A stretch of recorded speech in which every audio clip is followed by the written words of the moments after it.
இயேசு கிறிஸ்துவின் ஈடு இணையற்ற நாமத்தில் அன்பின் நல்வாழ்த்துக்கள். எல்லாரும் எப்படி இருக்கிறீங்க? பெண்ணே நீ எழுந்திரு சீரிஸோட டே 7க்கு உங்களை வரவேற்கிறேன். இந்த நாளில் ஆண்டவர் நம்மோடு பேசுகிற காரியம், தேவ திட்டத்தை அசட்டை பண்ணாதே. 2 நபர்களை உங்களுக்கு காண்பிக்க போகிறாங்க. ஒரு நபர் தேவ திட்டத்தை சரியா அதுக்கு ரெஸ்பாண்ட் பண்ணல, விசுவாசிக்காத ஒரு நபர். இன்னொரு நபர் விசுவாசித்ததுனால பெரிய அற்புதத்தை பார்த்தவர். முதல் நபர் சகரியா, யோவான் ஸ்நானகனுடைய தந்தை. வயசான காலம், உங்களுக்கு குழந்தை இல்லை. இவர் ஒரு தேவனுடைய ஆலயத்துல ஊழியம் செய்கிற ஒரு ஊழியக்காரர். திடீர்னு அவர் ஊழியம் செய்து கொண்டிருக்கும்போது தேவதூதன் தோன்றுகிறார். இதெல்லாம் லூக்கா 1வது அதிகாரத்துல இருக்கிறது.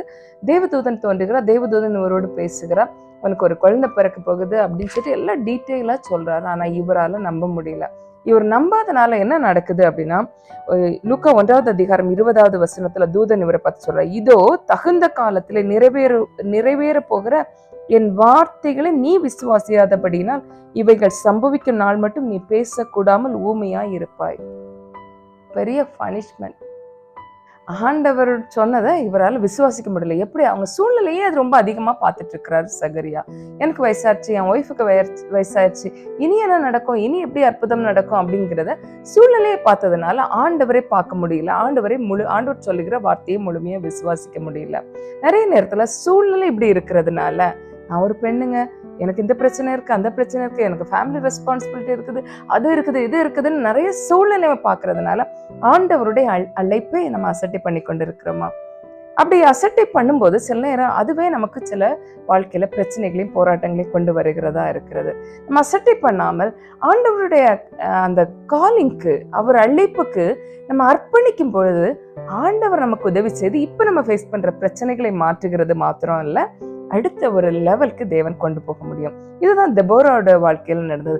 தேவ அழைப்பை அவங்க புரிஞ்சுக்கிட்டாங்க. சூழ்நிலையை பார்க்கல, சுற்றி இருந்த பிரச்சனைகளை பார்க்கல, தேவ அழைப்பு புரிந்து கொண்டதுனால அவங்க தேசத்துக்கே இவர்கள் மூலமா ஒரு பெரிய விடுதலை வந்தது. இப்ப இந்த நாள் ஆண்டவர் நம்மகிட்ட சொல்ற காரியம் அதுதான். அவருடைய அழைப்பை நாம் அசட்டை பண்ணாமல் அர்ப்பணிப்போம். அர்ப்பணிக்கும் பொழுது நம்மை தேவன் வல்லமையாய் பயன்படுத்த முடியும். பெண்ணாகிய உங்களை பார்த்துதான் நான் ஆண்டவர் சொல்லுகிறேன், உங்களை தேவன் வல்லமையை பயன்படுத்த போகிறார். உங்கள் மூலமாய் அவர் நாமம் மகிமைப்பட போகிறத நாம ஜெபிக்கலாமா? நன்றி ஆண்டவரே, உமக்கு நன்றி. என்னை கேட்டுக்கொண்டு இருக்கிற ஒவ்வொருவரும் அப்பா, உம்முடைய நாமம் மகிமைக்காக பயன்படுத்தப்படட்டும். பெரிய காரியங்கள் செய்கிறவர்களாய் இவர்களை நீர் எழுப்ப வேணுமா நாங்கள் ஜெபிக்கிறோம்ப்பா. நீர் அப்படி செய்வதற்காய் நன்றி. இயேசுவின் நாமத்தில் ஜெபிக்கிறோம் ஜீவனுள்ள நல்ல பிதாவே, ஆமென். சந்தோஷமா இருங்க. தேவ அழைப்புக்கு அர்ப்பணிங்க, அசட்டை பண்ணாதீங்க. God bless you all.